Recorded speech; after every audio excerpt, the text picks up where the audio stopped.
Hay una especie de principio general, de regla, o si queremos verlo de otra manera, de creencia, que ha dominado al kirchnerismo a lo largo de toda la experiencia que transcurrió entre el año 2003 y el año 2015. Y es una creencia que opera mucho en ese grupo político, igual que en otros grupos políticos en muchos lugares del mundo, muchos en la región. Y es la idea de que si uno mira en el fondo de la vida pública, lo que manda siempre es la política. Es decir, lo que ordena la realidad, lo que configura finalmente el cuadro, es la voluntad del que manda. No hay ninguna zona de la realidad, ninguna dinámica de la vida pública que no pueda ser modelada por el poder, por la voluntad del que manda. Por lo tanto, el monto de poder que se tenga permite correr, ignorar o respetar y admitir determinados límites. Límites institucionales, límites sociales, límites económicos, límites físicos como puede ser la ingeniería en un negocio como la energía. Bueno, esta ley es una ley que a pesar de que dominó y domina tanto el pensamiento kirchnerista, en el caso Vicentín fue olvidada.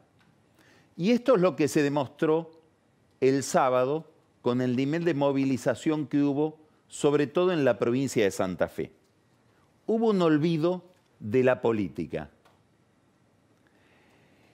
James Carville, que era el asesor que tenía Bill Clinton en su primer campaña electoral, es muy conocida la anécdota, le había escrito en el pizarrón que estaba en la sala donde se reunían: es la economía, estúpido, anda por ahí ganás. Habría que decir, es la política, estúpido. Esa sería la consigna. Fíjese los datos.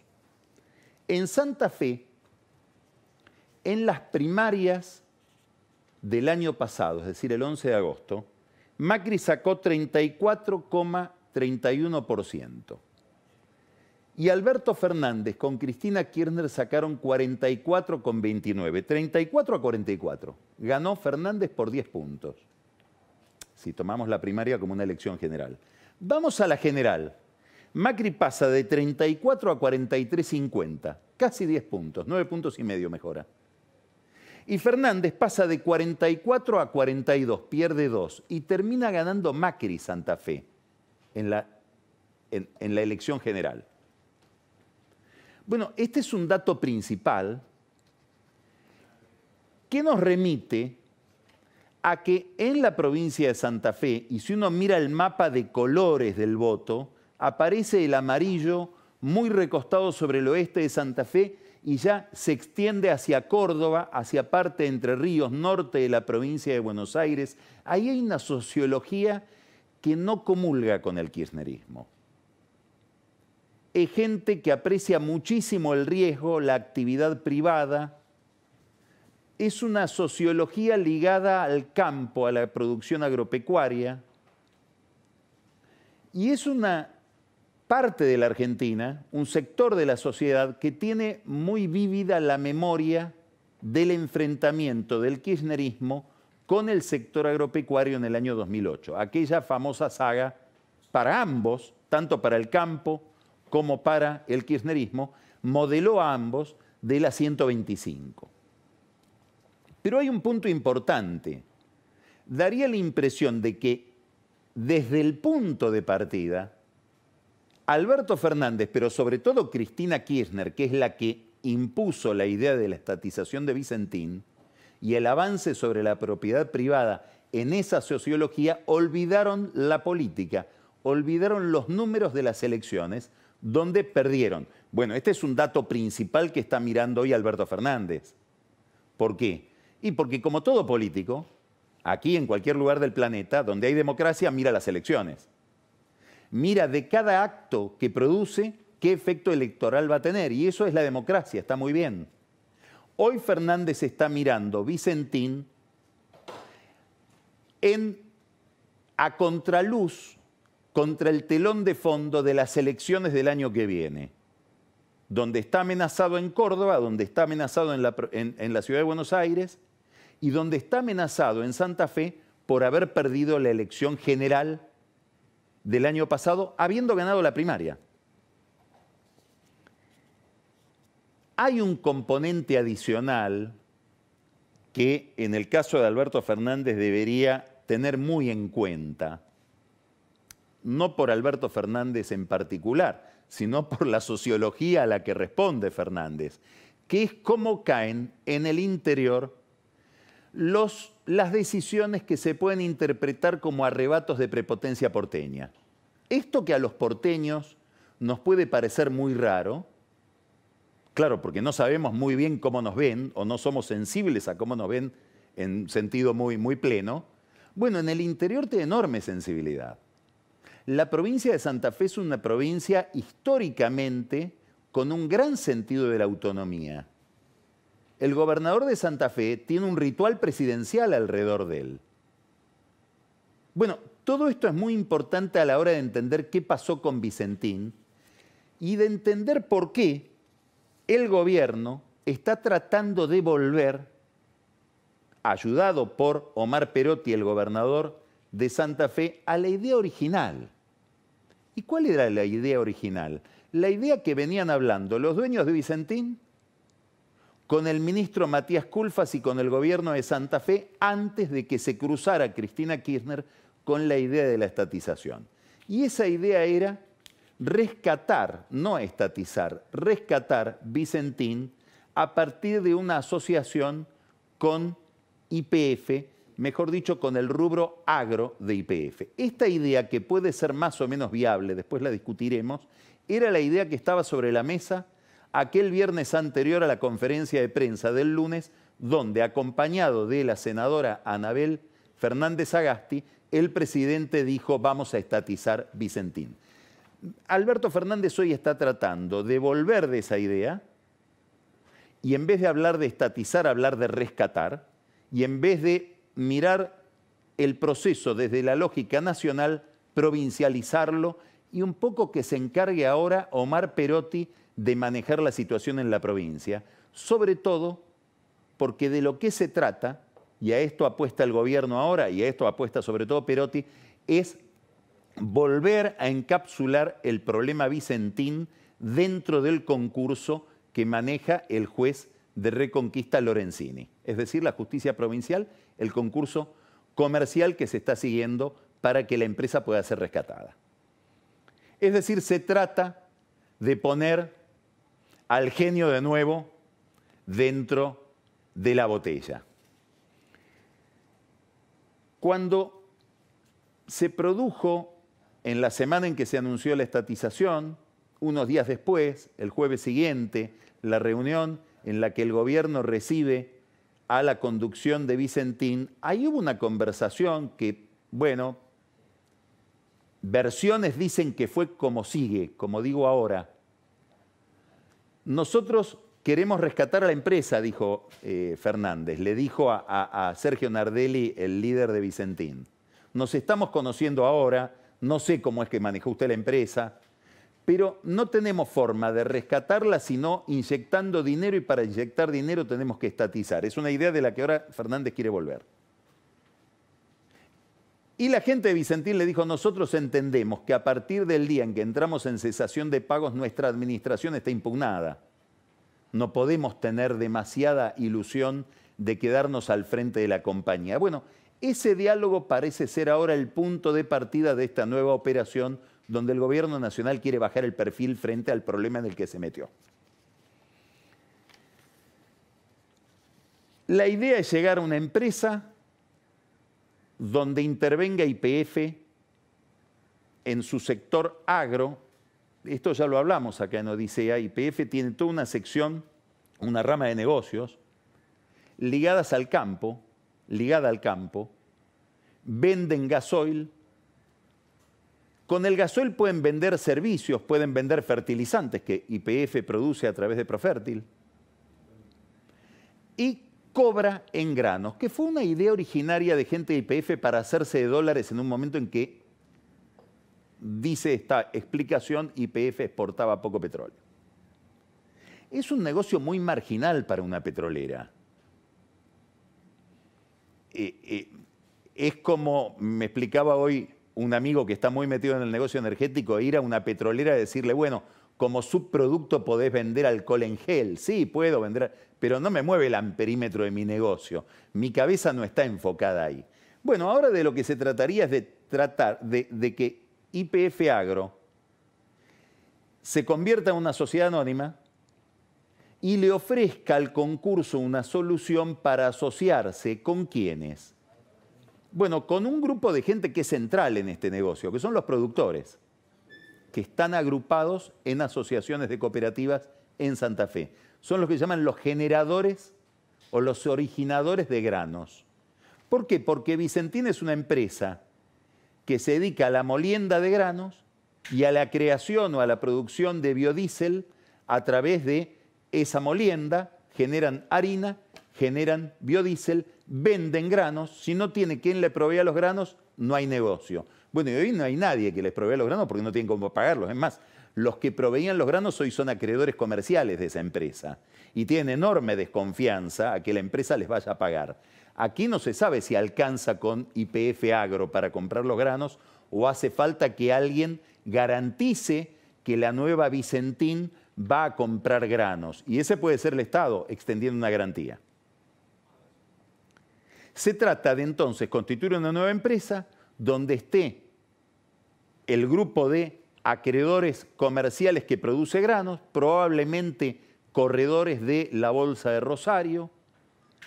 Seguramente estará la gente de Vicentín, que son accionistas, e YPF Agro, que es una forma de decir está el Estado. Esta es la solución, signo de interrogación. Esta empresa lo que necesita son 300 millones de dólares de capital de trabajo. ¿Alguien los pone? Bueno, hay quien dice, habría que ir a los bancos que le prestaron plata, a decir, pónganlo ustedes, porque a ustedes les conviene que por un tiempo esta empresa durante un tiempo se vuelva a poner en funcionamiento. ¿En cuánto tiempo? 2, 3 años. ¿El Estado puede poner esa plata? Difícil. Algo de esa plata puede ser. ¿Puede el Estado extender una garantía para que eso suceda? Si todo eso en el marco del concurso que maneja el juez. Si este es el camino, sería el camino hacia una empresa nueva que podría obtener capital listándose en bolsa con un management profesional de altísima calidad para que sea creíble. El que está mirando esto desde el punto de vista del mercado dice que no venga nadie ligado al Estado. Gabriel Delgado puede ser bárbaro, pero lo pone el gobierno. Mejor que venga alguien del sector privado y maneje esta empresa donde va a estar el Estado adentro, de alguna manera, del modo más correcto desde el punto de vista de las reglas del mercado y de las reglas institucionales del concurso que sea posible. Esto del concurso y las reglas institucionales del concurso es importantísimo. Porque al avanzar sobre el concurso, al avanzar sobre el juez, que puso un límite después el juez este fin de semana, el gobierno toca dos cables o dos cuerdas de altísima sensibilidad que tienen que ver con la inversión internacional. Si hay un sector donde los bancos internacionales están dispuestos a prestar plata en la Argentina es el sector agropecuario. ¿Por qué? Porque somos muy buenos en eso. Es decir, la empresa argentina dedicada al sector agropecuario es competitiva a nivel internacional. Por lo tanto, hay bancos que se especializan en ese negocio que prestan dinero con gran tranquilidad, hasta que se descubrió que al que tiene un problema para devolver el dinero se lo estatiza. Entonces, claro, el directivo, el manager de ese banco acá en Buenos Aires o en la Argentina le tiene que explicar a su casa matriz que la Argentina, aún en el sector agropecuario, dejó de ser un país seguro para invertir. Pero ¿cómo? Si la Argentina es uno de los grandes productores agropecuarios del planeta. Sí. Pero no rigen las reglas. Lo mismo pasa con cualquier inversor que dice, voy a ir a la Argentina, voy a invertir en la Argentina. Ahora, si me equivoco, porque me puedo equivocar, me puede ir mal. ¿Cuáles son las reglas? ¿Son las reglas del derecho comercial? ¿Voy a un concurso de acreedores con las reglas preestablecidas del derecho comercial o me pone una regla aparte y me toma el Estado y me dice acá el concurso existía hasta que aparecemos nosotros y dependés de un decreto de necesidad de urgencia que lo va a redactar el presidente? ¿Cuáles son las reglas que rigen la inversión en la Argentina para el inversor que puede equivocarse, al que le puede ir mal? Pregunta central que hace todo inversor. Es muy importante esto, sobre todo en este momento. Y ahora vamos a hablar de la deuda pública. ¿Por qué es muy importante? Porque el país estamos caminando. No es que después de la pandemia aparece la crisis, estamos en la crisis. Se habla muchas veces, cuando termine la pandemia nos vamos... No, nos estamos encontrando ahora en un drama. Ahora están concursando empresas. Ahora está quedando gente sin trabajo. Ahora se está destruyendo capital. ¿Qué quiere decir destruir capital? Destruir el tejido empresarial que mueve la economía desde el sector privado y que no puede ser reemplazado por el Estado. Bueno, ahora, dado este problema, que es consecuencia de la pandemia, pero sobre todo de la forma en que el gobierno encaró la pandemia, que es con una cuarentena tan rígida, ahora se va a necesitar una gran inyección privada de inversión para que la economía vuelva a funcionar. Entonces, estas reglas que parecen abstractas, que parecen cuestiones de abogados especialistas, terminan siendo claves para la vida de todos nosotros, sobre todo para la creación de empleo, para que pueda haber negocios en la Argentina. Y sobre todo, porque hay y va a haber, dado el lugar hacia el que camina el mundo, la crisis en la que están metidos todos los países, sobre todo los de la región, mucha competencia por atraer inversiones. Entonces, el que lee los diarios de la región o el que tiene una empresa que tiene filiales, supongamos en Brasil y filiales en la Argentina, y lee que en la Argentina una empresa por deber mucho se la estatiza.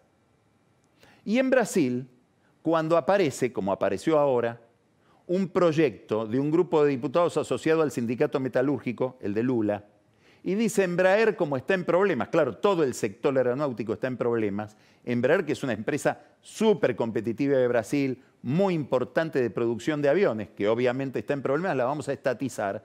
El ministro de Privatizaciones dice no. Gracias a que es privada, Embraer pudo pasar de 9.000 a 28.000 puestos de trabajo. Y además, si estatizamos como solución, ahuyentamos la inversión y se necesita inversión. El que lee el diario argentino y el diario brasileño y está afuera dice, yo quiero ir a este país o al otro. ¿Dónde pongo mi dinero? Esto está pasando ahora en Brasil. Son dos discursos distintos. Ahora, además de estos problemas conceptuales ligados al caso Vicentín, aparece una gran falta de oportunidad, que es que esto se produce en el momento en que estamos negociando la deuda pública en dólares con jurisdicción en Nueva York. Entonces, esto ya lo hemos hablado el lunes pasado, toda la operación Vicentín, a Martín Guzmán, que es el ministro que, no digamos negocia, porque no negocia, está en relación con los acreedores, negociación no hay, ahora vamos a hablar de eso, le sale más caro. Y le sale más caro porque del otro lado hay vivos, no son tontos. Le cobran esto, le dicen, no, vos ahora me estás vendiendo el bono de un país que a una empresa en problemas le estatiza, te pido más plata. Bueno, Guzmán ya hasta ahora lleva entregados más o menos 10.000 millones de dólares en la negociación. Y no cierra, y sigue corriendo la fecha. Y ya hasta el viernes lo que valía 25 en el mercado, los bonos que se vendían y compraban a 25 centavos de dólar hace 2 meses, él ofreció por esos bonos 40, después ofreció 46, ahora le piden 55. Y él sigue ofreciendo. No se entiende bien por qué no cierra, no se entiende bien si están ahí de cerrar. ¿Por qué extiende la fecha hasta el 22 de julio? Si el presidente, cualquier persona informada lo sabe, le dijo, tenés que acordar. ¿Por qué no acuerda? ¿Qué explicación le estará dando Guzmán a Alberto Fernández respecto de esta demora permanente? Y ahora un error más. No percibir la situación del otro. ¿Por qué? Porque del otro lado, Guzmán tiene una ventaja enorme. ¿Y cuál es la ventaja? Esto es importante entenderlo para saber en qué consiste la negociación. Del otro lado no tiene buitres. ¿Qué es un buitre? Un buitre es básicamente un gran estudio jurídico que se dedica a comprar títulos defaulteados, es decir, en cesación de pagos, e ir a tribunales para ganar el juicio, recuperar la plata de ese bono que compra a precio vil. No son esos los que están del otro lado de Guzmán. No es ese el grupo con el que está negociando. Son administradores de bonos que pertenecen a fondos de inversión, Fidelity, Oppenheimer, BlackRock, Gramercy, PIMCO, que lo que saben hacer es comprar y vender bonos, no ir a tribunales. En general son gente que se dedica a comprar y vender bonos de países emergentes como la Argentina y que lo que quieren es tener ese bono contabilizado razonablemente en sus libros. Por lo tanto, lo que quieren es acordar. El que está negociando con Guzmán del otro lado no quiere ir a explicarle a su jefe en la reunión que tienen los lunes a la mañana: mire, la verdad que no llegué a ningún acuerdo y tenemos que ir a buscar un abogado para meternos en tribunales y estar 2, 3, 4, 5 años negociando y no sabemos qué vamos a sacar. Sobre todo porque además desde el año 2016 la Argentina en tribunales, los acreedores tienen dificultades enormes para ganar juicios importantes porque en la renegociación de Macri se fijaron pautas bastante rígidas para los acreedores.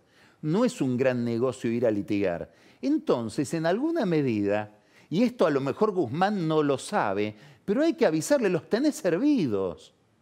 ¿Por qué no arreglas? ¿Por qué estás regalando la plata que estás regalando si del otro lado probablemente están más asustados que vos? Este es el gran signo de interrogación técnico, si uno quiere, de oficio, que aparentemente Alberto Fernández no se plantea. Y es evidente que Alberto Fernández fue puesto en la presidencia por Cristina Kirchner para arreglar este problema, no para dejárselo abierto a alguien que Cristina Kirchner puede pensar que va a ser Kicillof, que puede ser Máximo Kirchner o que puede ser ella en el 2023. No digo que esto es lo que va a pasar, digo que eso es lo que ella probablemente tiene en la cabeza que va a pasar. O sea, Fernández es un dual de que tiene que arreglar el problema de la deuda y que tiene que normalizar la economía argentina y la tiene que poner en funcionamiento. No viene a estatizar empresas, no viene a destruir la inversión, viene a normalizar. Esta era la idea original, de la cual se han extraviado. Ahora Guzmán, en vez de arreglar el tema, da conferencias. Hoy estaba anunciada una conferencia en el Council of the Americas para explicar lo mismo, la sustentabilidad. Que él no puede arreglar porque la sustentabilidad se lo impide, porque él quiere un arreglo sustentable y que la Argentina pueda pagar. Ya este arreglo que está haciendo empieza a haber duda de si es sustentable o no. El Fondo Monetario ya está fuera de lo que el Fondo Monetario señalaba como acuerdo sustentable. Entonces, pareciera que está perdido en un laberinto. Y en ese laberinto dijo algo muy inconveniente. Uno a veces tiene el impulso incorrecto de cuidar los intereses del gobierno. En ese impulso le dan ganas de decir: abandonen Twitter, dejen las redes sociales. Hoy emitió un tuit Guzmán diciendo: volvemos a la soberanía monetaria. ¿Qué es la soberanía del peso? Porque vamos a ahorrar en pesos, con una inflación del más del 50%, sin instrumentos para ahorrar en pesos, porque ninguno cubre de la inflación, pero además, cuando él acaba de ofrecerle a uno de estos, a varios de estos fondos, pero sobre todo a dos, Templeton y PIMCO, que tienen bonos en pesos, es decir, son como quiere Guzmán, ahorraron en pesos argentinos. Claro, les fue pésimo, le fue tan mal como le pasa a usted si ahorra en pesos argentinos, a usted con su salario. Usted está obligado a ahorrar en pesos porque no tiene una salida. que no sea el peso. Bueno, a esos grandes fondos extranjeros, Guzmán le acaba de dar una salida que es decirle, yo te cambio el bono en pesos por un bono en dólares. Porque la soberanía monetaria es una soberanía para los argentinos que viven en la Argentina y que cobran sueldo. Para los grandes fondos extranjeros la soberanía monetaria es obviamente el dólar, por eso te voy a dar un bono en dólares. Hay que darle otra advertencia a Guzmán, porque él estaba en New York cuando pasaban las cosas dando clases. La última vez que se habló en la Argentina de soberanía monetaria fue cuando se estatizó Chicone.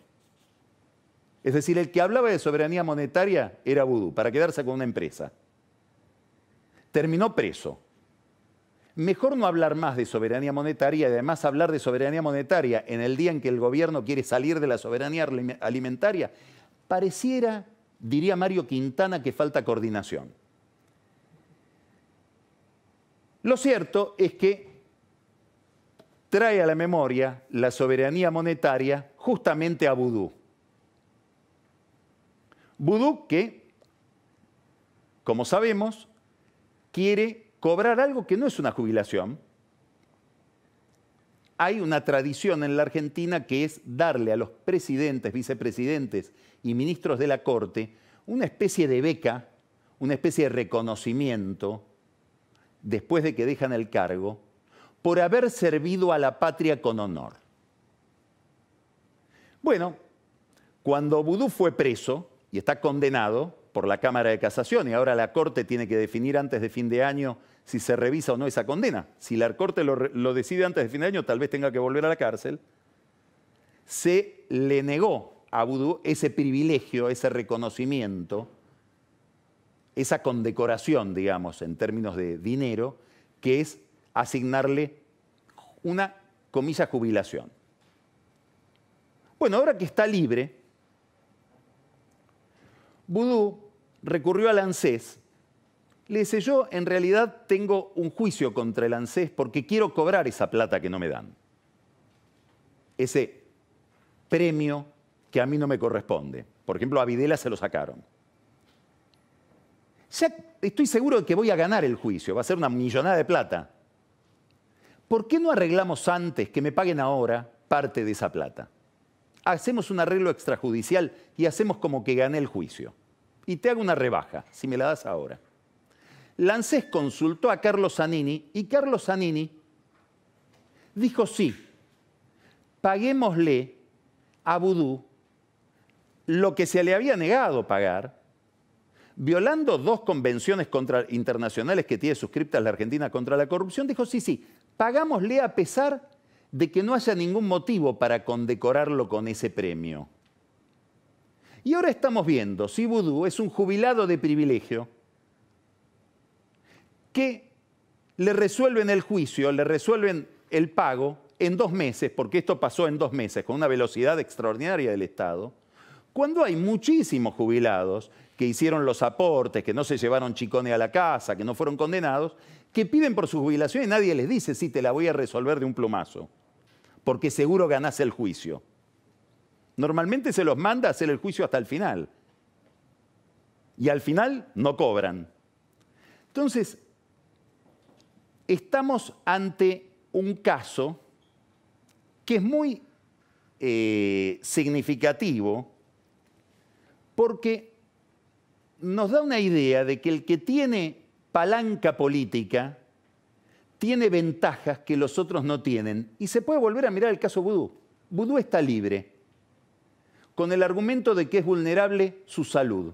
No estaba en la lista de 1000 y pico de personas que el Ministerio de Justicia había confeccionado para decir quiénes eran vulnerables.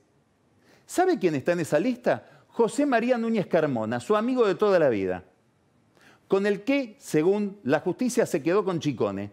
Ese sí está preso, y ese estaba en la lista de vulnerables. Es la diferencia entre tener o no padrinos políticos. Es decir, no quedo libre por la abogacía, quedo libre por la palanca. Bueno, esta es una lección para Cristina. Cristina está tratando, Cristina Kirchner, de que le cierren las causas que tiene abiertas por corrupción. Algunas se las van a cerrar y tal vez razonablemente. La causa del dólar futuro, que es un tema político, Irían todos los presidentes del Banco Central, sobre casi todos habría algo que decir. Con los mismos criterios con que se procesó a Cristina, se lo podría procesar al actual presidente del Banco Central, al anterior del anterior, por haber vendido dólares a un precio que no correspondía. Es materia de mucha discusión el acuerdo con Irán, si es justiciable o no, o es un hecho político. Después hay otras causas que son muy difíciles de defender. Ni que hablar Otesur. Es decir, una empresa que, estando vacía, cobraba toneladas de dinero. Bueno, ella quiere acelerar esto. Y claro, encuentra problemas. ¿Por qué? Y bueno, porque los jueces no tienen la velocidad que ella espera, porque no tiene ningún operador que vaya a dar la cara por ellas. Hoy no hay mucha gente trabajando para que Cristina cierre sus causas. Daría la impresión de que hay gente trabajando más para que Vudú cierre las causas y cobre la plata que por Cristina. Ahora, ¿cuál es el problema de fondo? El del comienzo. Es un problema de poder. En el 2007, Cristina sacó el 45% de los votos. Ganó en primera vuelta. Elisa Carrió, que era la segunda, salió segunda, sacó 23.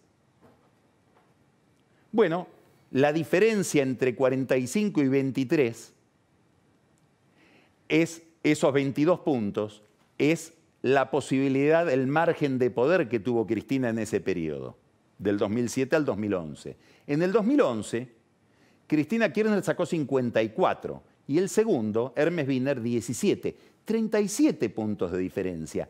En esa brecha se constituye la posibilidad de una hegemonía. ¿Qué es lo que parece no registrar este gobierno en el caso Vicentín, en la negociación de la deuda, en el tema Chicone, en el tema Vudú, en las causas que necesita cerrar Cristina y se le complican para cerrarlas? Que la diferencia entre Alberto Fernández y Macri fue de 7 puntos, 48 a 41.